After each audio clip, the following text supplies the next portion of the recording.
graça e a paz do nosso Senhor Jesus Cristo. Hoje estamos aqui com o pastor Flávio. Nós vamos falar um pouco da igreja e as dificuldades da igreja. Já falamos no vídeo passado sobre as dificuldades do pastoreio. E nesse vídeo o pastor Flávio, teólogo e também psicólogo, ele vai falar para nós... Psicanalista. Psicanalista. Ele vai falar um pouco para nós sobre as dificuldades da igreja.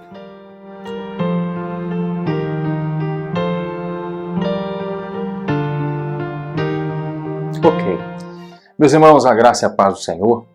A gente tem mais uma vez o prazer de estar aqui com vocês para tratar de algumas questões da igreja, questões tão delicadas muitas das vezes que não temos condições de tratá-las num culto aberto e, de modo geral, no púlpito. Desse modo, nós queremos trabalhar um pouquinho aqui esse pensamento dessas questões mais delicadas do dia a dia da igreja. Então, a gente tem aqui algumas perguntas, né? Da dificuldade da igreja, as dificuldades da igreja em geral. A igreja pós-moderna. A igreja pós-moderna tem traçado alguns caminhos complicados e a gente vê um pouco de dificuldade na reversão desses caminhos. Como se houvesse essas dificuldades aí da igreja, de forma geral. E aponta também quais são essas dificuldades aí que você vê assim, que são mais complicadas. Uhum. Bom, vamos pensar um pouco sobre que a igreja de hoje é uma igreja multifacetada no que diz respeito a não a sua origem, mas a sua realidade diária, a sua estrutura funcional, organizacional. A igreja é composta por pessoas que hoje têm já, na sua grande maioria, uma formação, tem uma certa cultura e mesmo que ela não tenha formação, ela tem informação, não é? E isso muda tudo. Se ela tem formação, se ela tem informação, muda muito, muda o modo dessa igreja operar, muda o modo do pastor operar o próprio ministério pastoral. Essa igreja é uma igreja que vem se assimilando com essa sociedade pós-moderna. Uma sociedade que está sendo desconstruída, como nós lembramos do grande sociólogo que faleceu há pouco tempo, o Bauman. Bauman, ele vai tratar da sociedade líquida, ele vai falar do amor líquido, que é o amor da vitrine, o amor da marca, o amor da coisa, não é? E a igreja é composta de pessoas dessa sociedade, pessoas que não são só crentes espirituais, são pessoas, são seres humanos e que estão, de um modo ou de outro, afetados por esse fenômeno social desse tempo chamado pós-modernidade. Então, você falou do amor da vitrine. Uhum. Existem os pastores ídolos. Sim. Os cantores ídolos. Uhum. E tudo que eles falarem é extremamente acatado pela igreja, Sim. Mesmo que eles não tenham base para aquilo. É tomado como regra. É tomado como regra. Mesmo que não haja base bíblica. Então essa igreja, uma das dificuldades da igreja é a falta de conhecimento. Porque é justamente o que o amor o amor líquido, o amor da vitrine fala. É o amor à coisa, é o amor à marca, é o amor à impressão que se passa, não é? Digamos assim, como Bauman tenta explicar no seu trabalho, é a coisificação do humano. O humano se tornando uma coisa, se tornando um objeto. Isso por quê? Porque as pessoas estão tão vazias, elas estão tão desprovidas de um preenchimento de si mesmas, que elas estão usando as outras pessoas e amando as coisas. O que elas deveriam fazer é usar as coisas e amar as pessoas. Se nós retornarmos à história antiga, nós vamos ver Platão, vamos ver Epiteto falando sobre que é muito mais difícil sair do zero.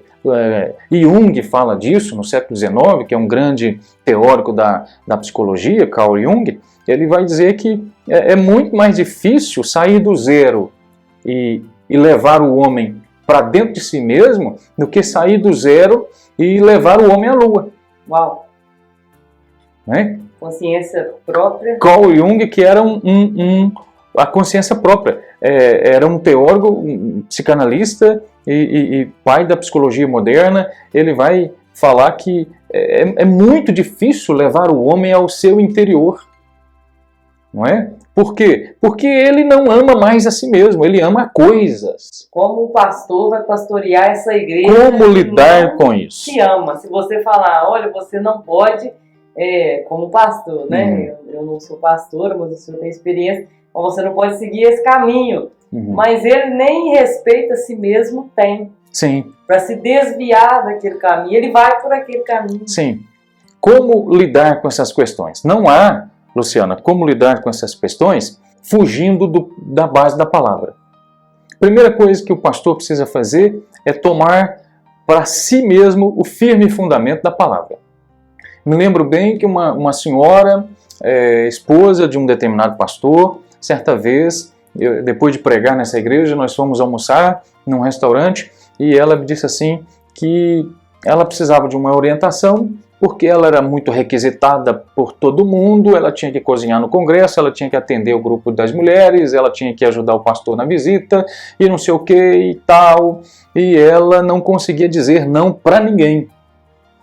E com isso ela estava dormindo 2 horas por noite. 2 horas... Servindo a igreja. Servindo a igreja, hipoteticamente fazendo a obra de Deus. Né? Bom, entre tantas outras coisas, 2 horas por noite só de sono é uma agressão imensa ao próprio organismo. Nem Deus quer isso. Nem Deus. Aí, naquele momento, enquanto ela falava, o Espírito Santo me fez retornar à palavra de Jesus, quando Jesus disse assim, qual era o resumo da lei? Amar a Deus sobre todas as coisas, todo entendimento, com toda a força, enfim, com toda a nossa existência. Né? O segundo ponto desse resumo da lei era amar ao próximo, amar ao outro como se ama a si mesmo. Esse é o ponto de partida para que eu possa amar a outra pessoa, como eu me amo, como eu cuido de mim. Como é que o pastor vai lidar com esse sujeito que está na igreja? É um sujeito da sociedade pós-moderna, do amor líquido, das relações líquidas. Esse sujeito não tem apego às coisas, não tem apego às pessoas, ele tem apego às coisas. O que importa para ele na hora do culto não é o que está pregando, não é o que está se passando, é o carro dele que está estacionado lá fora, se ninguém está encostado, se ninguém está arranhando, se a igreja é bonita, se tem uma logística bacana, se tem toda uma infraestrutura para receber esse grupo elitizado que está ali, e que muitas das vezes acha que eles poderiam fazer o ministério melhor do que o próprio pastor. Sim. Não é mesmo? Como é que o pastor vai lidar com isso? Vai lidar a partir da própria palavra. E a palavra nos diz que o modelo de amor que Jesus apresenta para o crente viver é um modelo em que o amor ele parte da consciência do amar. E como eu me amo? Eu só tenho consciência de como eu me amo se eu consigo sair do zero e voltar para mim. Ter um encontro comigo mesmo. Quando Paulo está dizendo para Timóteo, cuida de ti mesmo, volta a sua consciência para você mesmo. Pensa sobre o que você está fazendo sobre o seu ministério. Pensa sobre o que você está fazendo com o seu chamado.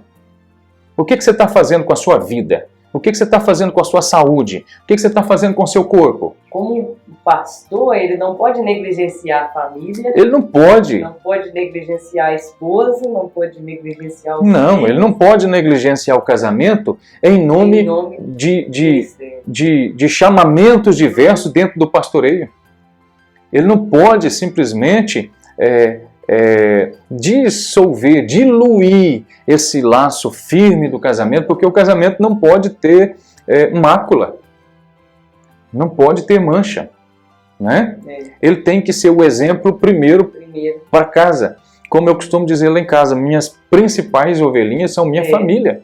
Se eu não cuidar delas... Vou deixar a foto aqui pro pessoal. Deixa depois a foto aí pro pessoal ver.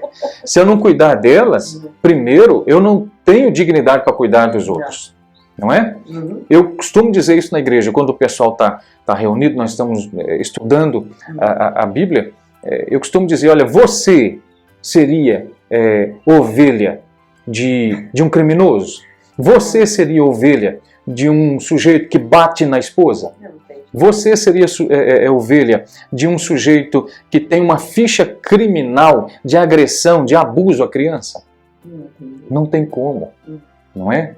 Então, o pastor na igreja e a igreja em si, ela precisa lidar com esses desafios a partir da palavra. A palavra é nossa norma ética para que nós possamos lidar com todas essas coisas e todo esse posturamento ético do pastor no pastoreio, ele tem que seguir necessariamente esses apontamentos que a palavra de Deus vai nos passar como orientação.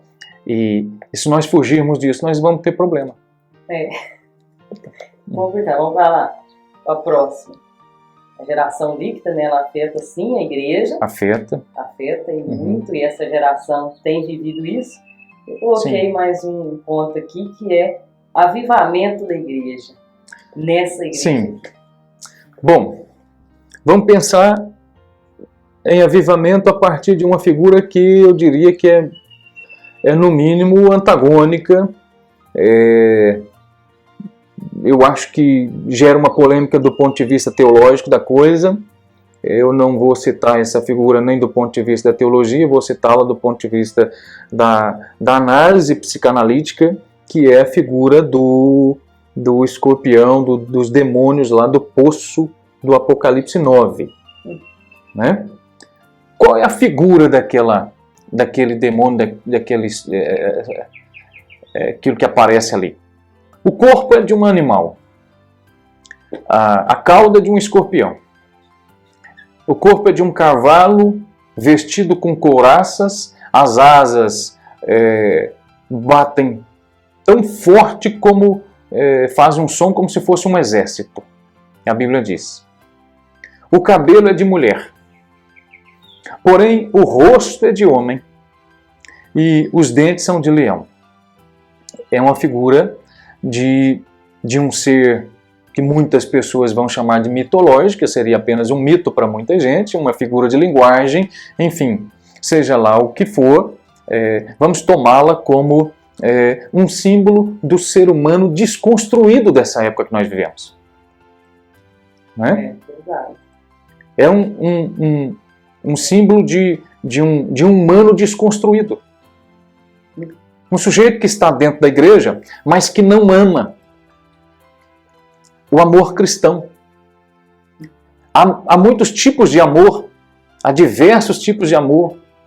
Às vezes o sujeito que está dentro da igreja, o amor que menos age dentro dele é o ágape, é um amor puro, um amor sincero, um amor verdadeiro, um amor transformado, afetado pelo próprio amor de Cristo. Muitas vezes o que vai agir no coração desse sujeito que está dentro da igreja é o quê? É um amor eros, um amor apenas erótico, sensual, um amor da carne, um amor da pele, um amor da coisa, um amor do corpo, um amor da aparência, um amor do status, não é? Um amor do mundo. E isso parece ser muito grosseiro do modo como eu estou apresentando aqui, porque eu estou usando uma figura, como eu disse antes, parece antagônica para a coisa. Do ponto de vista teológico, pode sim ter suas divergências, mas falando psicanaliticamente, é um ser humano desconstruído. E, como dizia Jean-Paul Sartre, um filósofo francês também do século XIX, você é o seu próprio demônio. Olha só. Como que esses caras conseguiam levantar esses questionamentos lá atrás, há 150, 200 anos atrás? Eles faziam isso olhando para a igreja. Como é que Nietzsche vai falar que Deus estava morto se ele tinha abandonado a fé lá atrás? Filho de pais presbiterianos, criado dentro de uma família de obreiros da igreja, o pai era pastor. Como que ele está falando que Deus está morto? Ele está falando que Deus está morto porque ele está olhando para a igreja e ele não está vendo Deus nela. Está vendo? Como é que... Mas nessa geração tem muitos filhos de pastores. Muitos filhos de obreiros que estão desconstruídos. Não vem Deus. Não vem Deus mais na vida do pai, que é pastor. Não vê Deus no seu chamado. Não vê Deus no modo como ele lida com a família. Né? Não vê Deus no modo como ele lida com a mãe no casamento. Não é? Mas se forem lá na igreja, verão. Porque lá na igreja é outra pessoa. Então o que é isso? Isso é um ser humano desconstruído. Isso é um ser humano adoentado, adoecido, psíquica e emocionalmente, e que está adoecendo as pessoas à sua volta. O rebanho que é pastoreado por um líder assim, ele possivelmente apresenta características de adoecimento emocional e relacional. Adoece um monte de gente. Por quê? Porque ele passa a agir a partir de repetições de padrões de crença. E não a partir do texto, da palavra. Entendeu? Aí ele começa a estabelecer a sua própria ética sobre a vida das outras pessoas. Domínio. Julgo. Controle. Ele começa a estabelecer assim, por exemplo, se para ele dado o tipo de corte de cabelo é pecado, para o outro também tem que ser. Se para ele a esposa só pode usar tal tipo de roupa e usar tal penteado, para outra membro da igreja também tem que ser. Não é? É um ser humano desconstruído. Se nós sentarmos com esse sujeito para conversar, muitas vezes nós vamos perceber que ele está passando mal.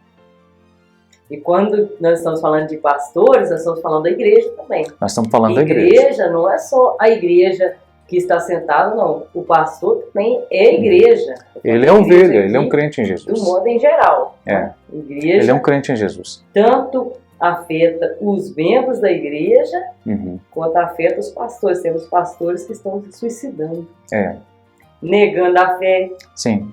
Vivendo o ministério a favor só do salário que recebe, ou a favor, muitas vezes, do título, né? Apesar que o título, hoje em dia, às vezes, não está muito assim, alto, o título de pastor, mas gostam do título. Em busca do status. O status, ele tem esse poder de dar uma sensação de preenchimento. Honra. Né? Honra. Porque cita-se o nome da pessoa, evidencia-se aquela pessoa, aquela figura, não é?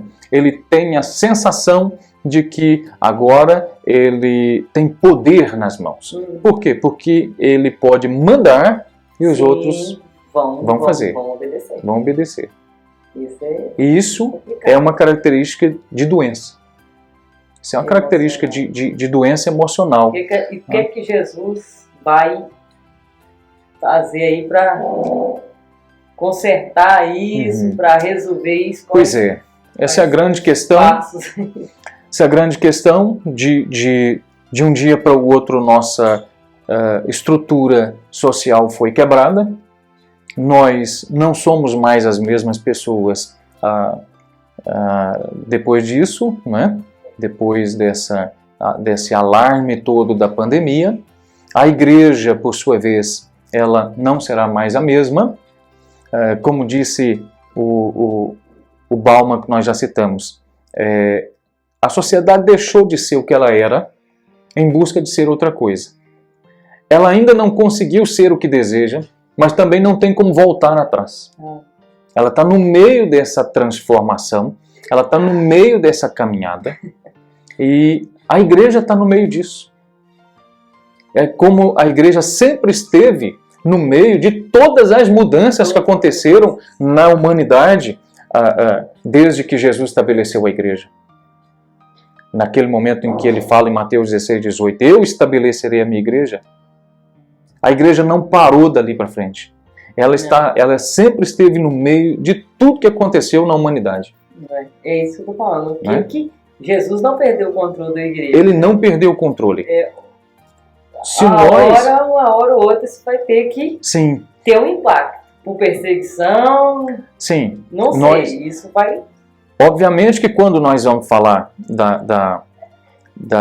do futuro da igreja, nós vamos entrar aqui no campo da escatologia, e aí eu não quero entrar no mérito do dispensacionalismo, se é pré-tribulacionista, mid-tribulacionista, pós-tribulacionista, a gente não vai entrar nesses méritos, mas é fato de que alguma coisa Deus vai fazer. Deus vai fazer, e por que Deus vai fazer? Deus vai fazer porque há evidências no texto de que Ele vai selecionar de fato aqueles que são seus. Né? Lembrei do versículo que a Daiane falou hoje. O justo viverá pela fé. Pela fé. Sim. Me lembro bem que quando o Abacuque está conversando com Deus naquele texto ali do seu livro ali, ele está argumentando por que Deus está usando o inimigo, por que Deus está usando um povo ímpio para tratar Israel. O inimigo viria. Ele está no grupo ali de Isaías, Jeremias, que está dando uns alertas. Justamente, o inimigo viria. E ele está questionando por que Deus vai usar a Síria. Porque a crise dele ali não é ser tratado, a crise dele ali é ser tratado daquele modo. Aí eu me lembro que em um dado momento ele fala para Deus assim, olha, o inimigo é o inimigo. Agora o povo, por mais errado que eles estivessem, eles eram o povo. Essa é uma grande questão assim, da igreja, da sua natureza, do seu caráter, que a igreja ela tem a natureza divina. E o seu caráter é santo. Embora dentro da igreja nós vamos encontrar muitas coisas que vão contradizer o divino e o santo, contudo a igreja não deixa de ser de Deus. Todo aquele conflito que existia dentro de Corinto, Paulo inicia a carta falando para a igreja que a igreja era de Deus. A igreja de Deus que está em Corinto, santificada em Cristo. A igreja santificada no Cordeiro Pascual, na oferta perfeita e santa, no sacrifício perfeito que era Jesus, chamada para permanecer nesse sacrifício, para permanecer nessa santificação. O que Deus vai fazer então, Luciana, com essa igreja da pós-modernidade, dessa igreja constituída muitas vezes de seres humanos desconstruídos dentro dela, seres humanos que não amam o amor ágape, né? O que Deus vai fazer?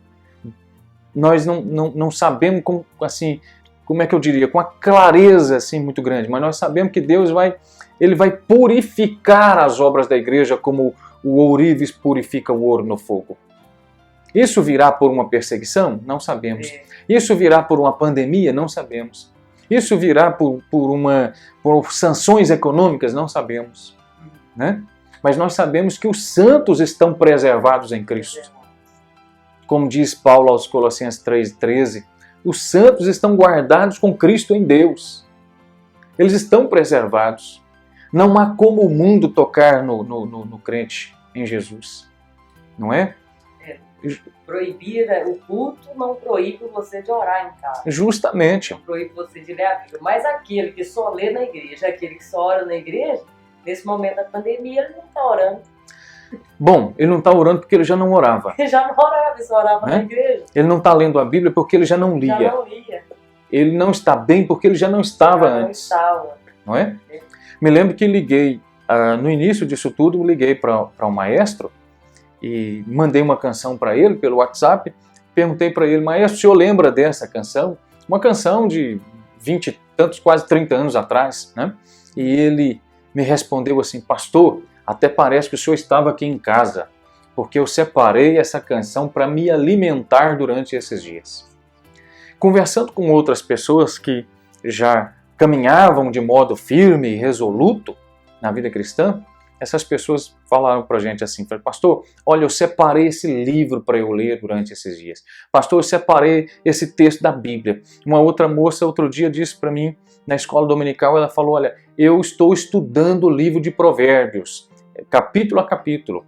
Né? E você não ouve isso diariamente, isso não é uma postura comum de todos os crentes da igreja. Por quê? Porque eles acham que o pastor tem que chegar simplesmente com uma comidinha já mastigada, como o passarinho só vai regurgitar na boca do filhotinho, no biquinho do filhotinho, e parece que a pregação tem que ser assim. Você tem que estudar, você tem que ler um monte de coisa para você chegar e só regurgitar, entregar tudo mastigadinho, tudo prontinho só para engolir. E mesmo assim alguns vão dizer que não dá para engolir. Né? É complicado. É complicado. Nós vamos encerrar por aqui. Já falamos aqui sobre a igreja vivendo esse período da geração líquida. Isso sim vai afetar a igreja, mas eu lembrei aqui também que o próprio Deus, ele vai separar o santo do profano, ele vai separar o justo do injusto, haverá diferença. Ele vai separar o bode da ovelha. Vamos encerrar. Ele vai separar, então, o joio do trigo. Essa separação, quem vai fazer vai ser o próprio Deus. A nossa função nesse momento é vigiar e orar. Espero ter abençoado a sua vida. Até o nosso próximo vídeo. Não se esqueça de dar o seu like, dar o seu joinha, compartilhar esse vídeo se você vê que alguém aí precisa estar ouvindo essa palavra, uma palavra pastoral. E que Deus te abençoe rica e abundantemente. Pessoal, um abraço. Prazer estar aqui com vocês. Deus abençoe. Como eu costumo dizer para a nossa igreja, lá na nossa cidade, um abraço vale o dia, a palavra vale a vida, a igreja não para.